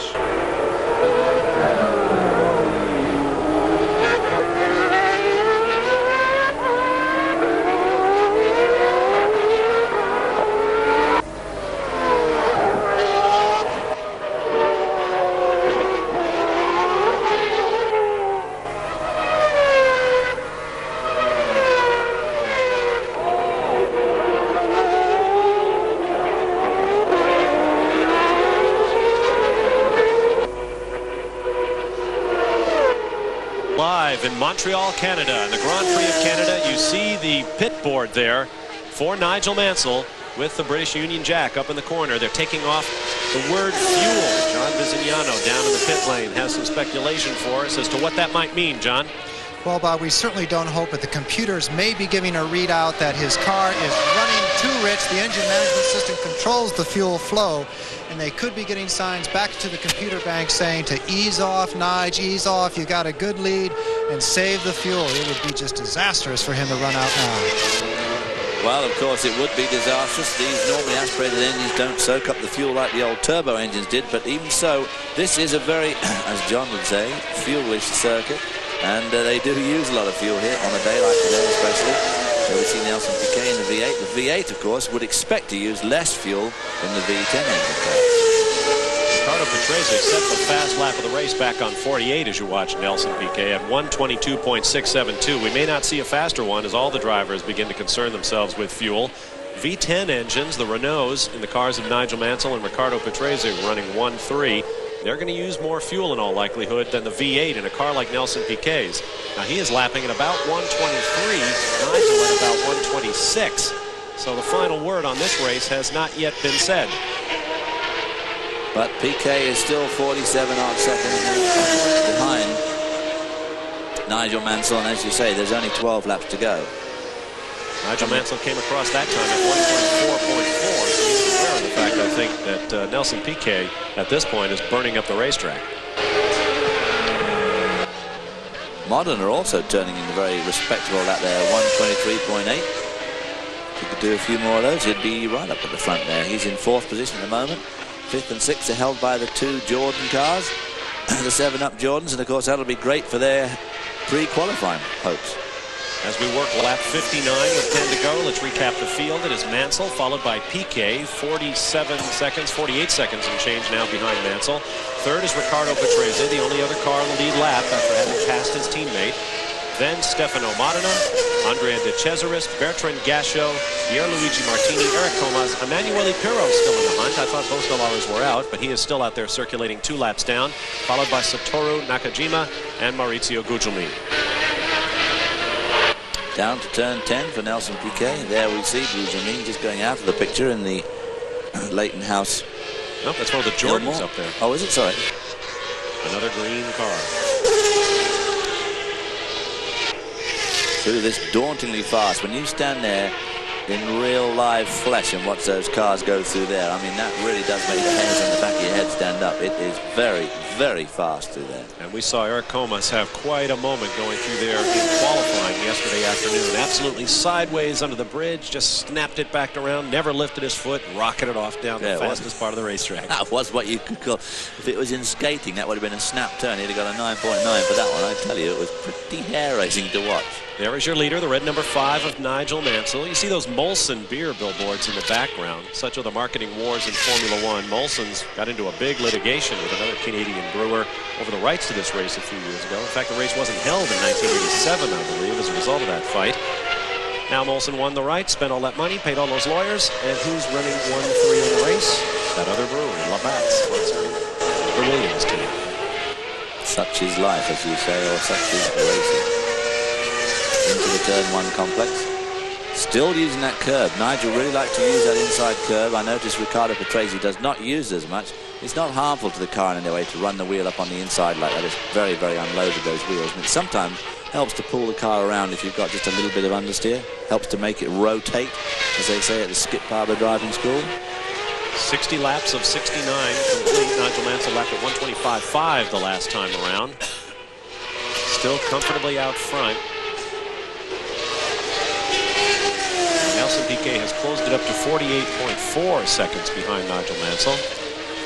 Patrese still right there on the lead lap and going as fast as he can, but mindful of the fuel situation in his V10. Well, flag out back there. Nelson Piquet, we're now being told we somehow missed it up here. At one stage did pit, which might explain why he's quite so far down and why he's going so fast now.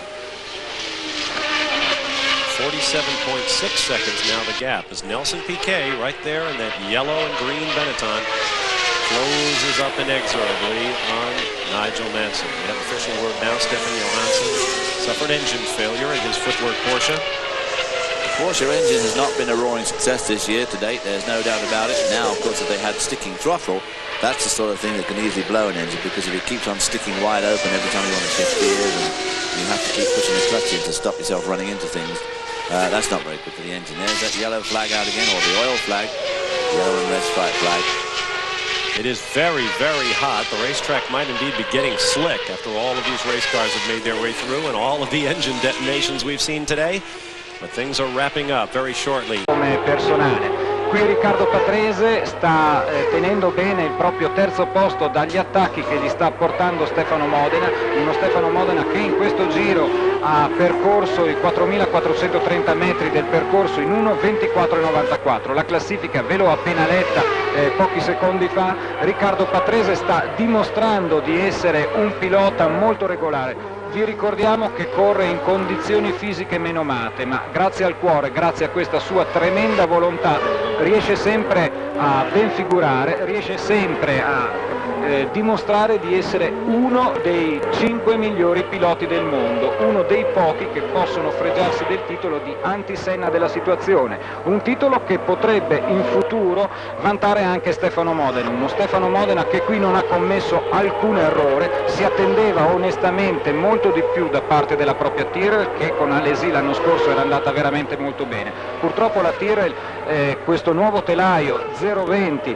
ha grossi problemi di sospensioni e Stefano deve accontentarsi. È andato fortissimo a Imola, è andato fortissimo a Monte Carlo, qui si è dovuto accontentare, ma sta portando a conclusione la sua gara al quarto. So with a commanding lead over Nelson Piquet, Patrese fought his way back into third place. Stefano Modena, very good result for him again. Andrew De Cesaris is there and Gachot too. Well, Alan, it's been a race of mixed fortunes. We've had such a set pattern right throughout the season, and along comes the Canadian Grand Prix and blows it all out the door. Well, exactly, and just as I said at the beginning of the evening, is that Nigel Mansell's retired mentally. He's now romping in the Canadian Grand Prix. You also mentioned the fuel problem, and that's the signs we've seen coming out that they must conserve their fuel. Yeah, I just saw an oil flag out there then too, which means that yet another engine's probably blown up and deposited all over the place. Now, it is extremely difficult on fuel, this circuit, and their onboard computers will tell them, hello, going a bit wide there, possibly on the oil. Their onboard computers will tell them exactly how much fuel they've got left and how long they've got to go, and they'll have to ease back on the throttle a little bit and make sure they don't use all that fuel. A new surface too. I mean, they wouldn't have had a lot of time to test, only the official practice times. No, well, I mean, they can't test there before they go there, so there would have been a lot of guesswork tyre-wise. OK, well, let's take you back to the ESPN network now, and you're watching the Canadian Grand Prix live and exclusive here on Nine's Wide World of Sports. This stage for a fourth-place finish, which would give him 6 points in the World Championship, with jumping up, oh golly, to equal fourth with a number of people. Have to see how Remember, in the World Championship this year, all 16 races will count. So, and Ayrton Senna could not drop his DNF today from his final standings.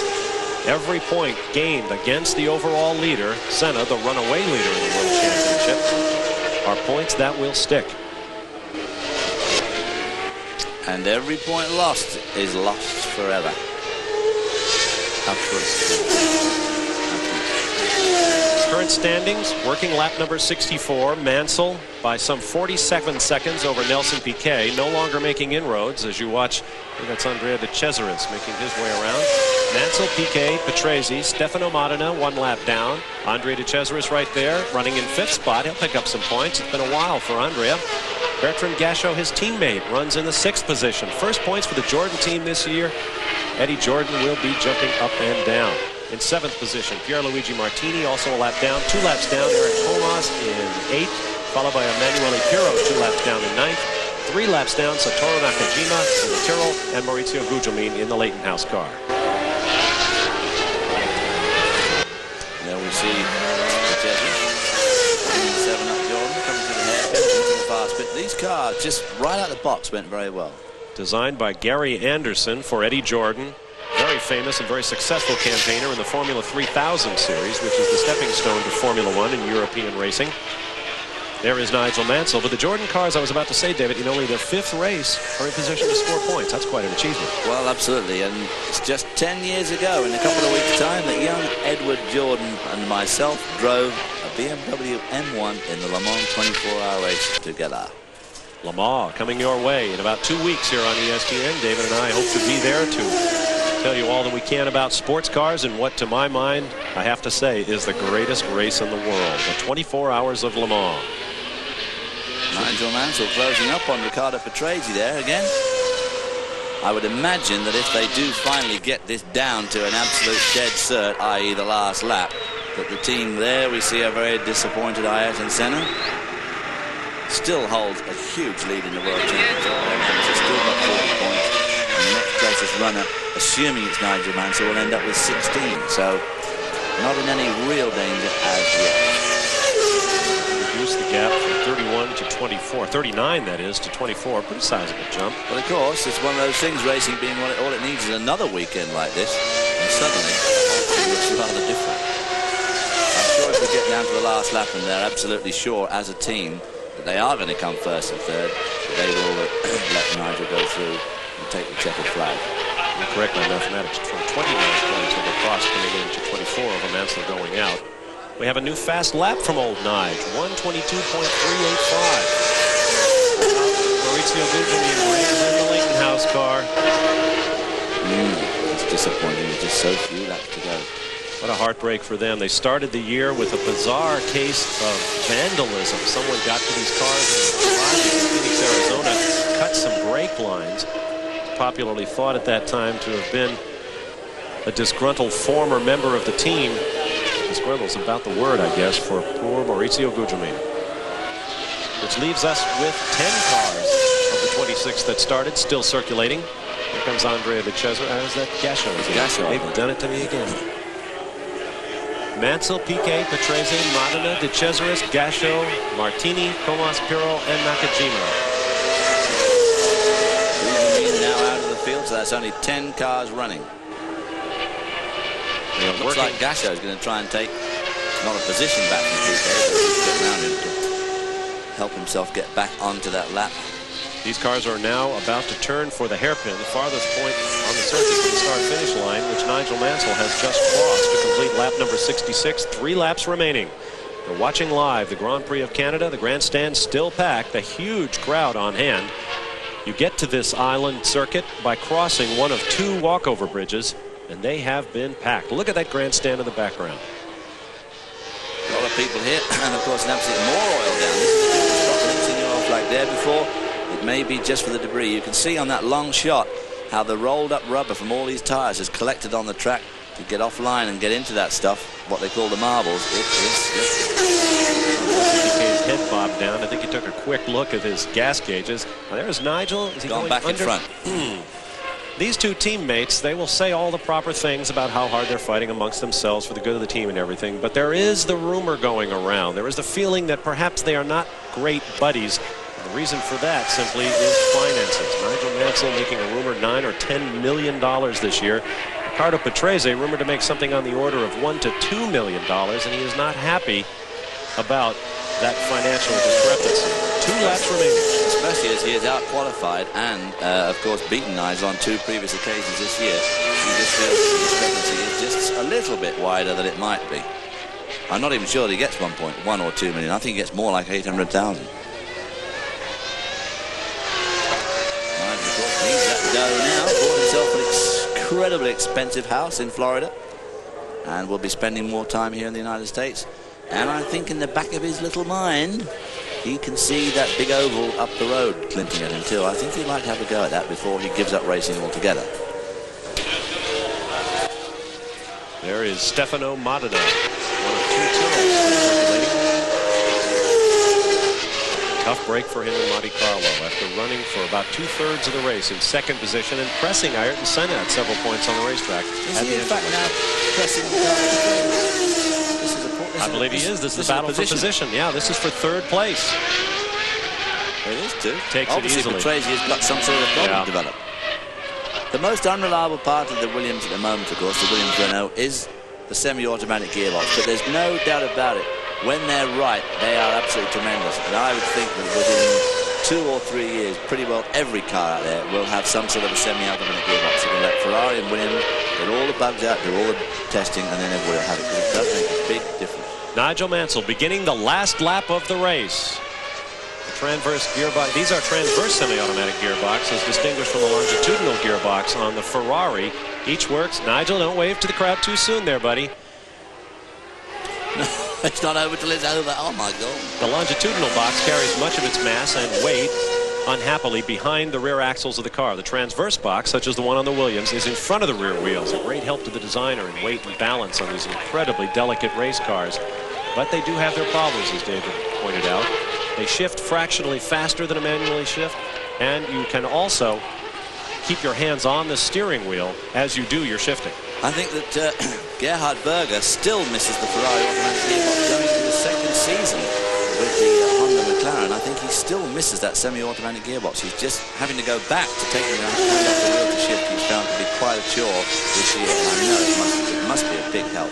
As we watch, Stefano Modena took his place behind Nelson Piquet. Oh, Nigel Mansell's very slow. He's not only slow, he's stopped. He has stopped. Nigel Mansell is beating on the car. Could this be? Oh, my. He has 57 seconds. We will watch for the Benetton of Nelson Piquet.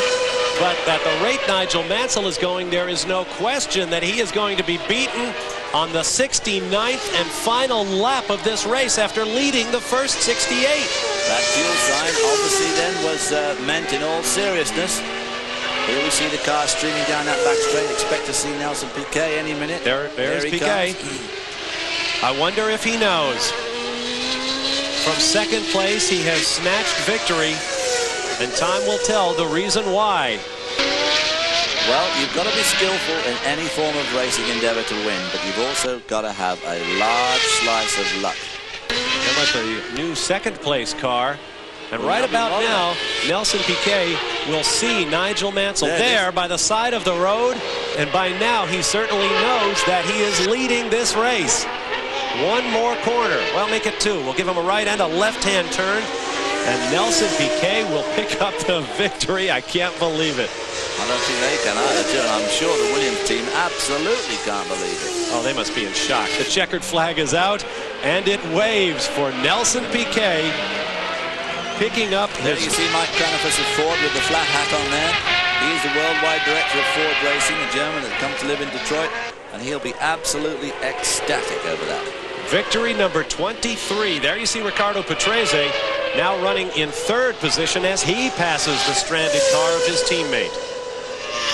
God, I hope they didn't try to be clever and run him about 4 litres less fuel to save themselves 4 7 to 28, 2.8 pounds. But it's the sort of thing these Formula One guys do. Well, it appears that one Williams will make it to the finish line.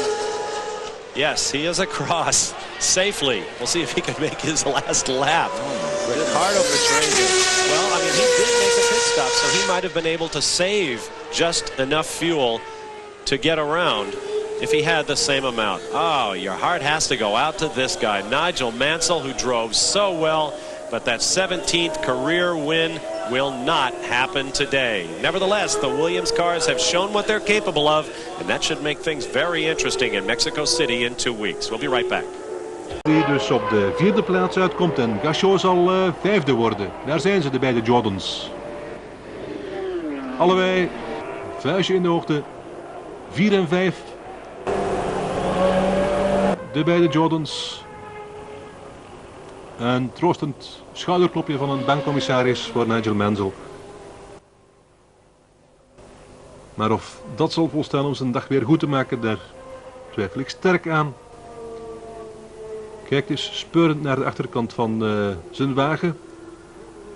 Wat er precies los is, is ons nog niet duidelijk. Misschien vernemen we dat nog in de komende minuten. In elk geval, als het benzinepech is, dan heeft hij het voor een groot deel zelf gezocht natuurlijk. Door in die laatste ronde nog zo snel te blijven doorgaan. Ik zei het al, hij draaide een nieuw ronderecord. 1:23 en nog wat duizendste van een seconde. Dat was niet meer nodig. Hij had bijna een minuut voorsprong op Nelson Piquet. Had het dus zeer rustig aan kunnen doen. Krijgt nu een lift van Riccardo Patrese. Terwijl hier de overwinnaar van deze grote prijs van Canada uit zijn Benetton stapt. Dit zijn de grote verliezers. Het heeft er bijna 69 ronden lang naar uitgezien dat ze de grote winnaars zouden worden. De Williams. Maar het heeft niet mogen zijn. Ze waren in elk geval veruit de snelste wagens op de baan. Hier de Jordans informatie. In de 5e grote prijs van het seizoen krijgen ze wat ze al een tijdje verdienden. Mansell groet het publiek. Heeft in elk geval een zeer goede wedstrijd gereden. Alleen kan je je afvragen of hij aan het eind niet te snel is gegaan. Of hij niet te veel benzine heeft verbruikt. Ervan uitgaande natuurlijk dat het benzinepech is. Die hem in het zicht van de aankomstlijn heeft doen stranden. Kan ook best iets anders zijn. Een of ander mechanisch of elektronisch mankement.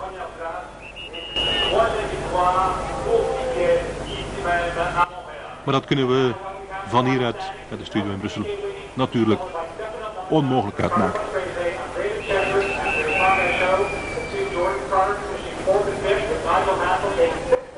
Weer een Braziliaanse vlag die wappert aan het eind van een grote prijs. Maar deze keer niet voor Ayrton Senna, maar voor Nelson Piquet. Daar zien we ze, de groen-gele vlaggen met die blauwe wereldbol in. Een bekend gezicht de jongste jaren na afloop van een Formule 1 wedstrijd.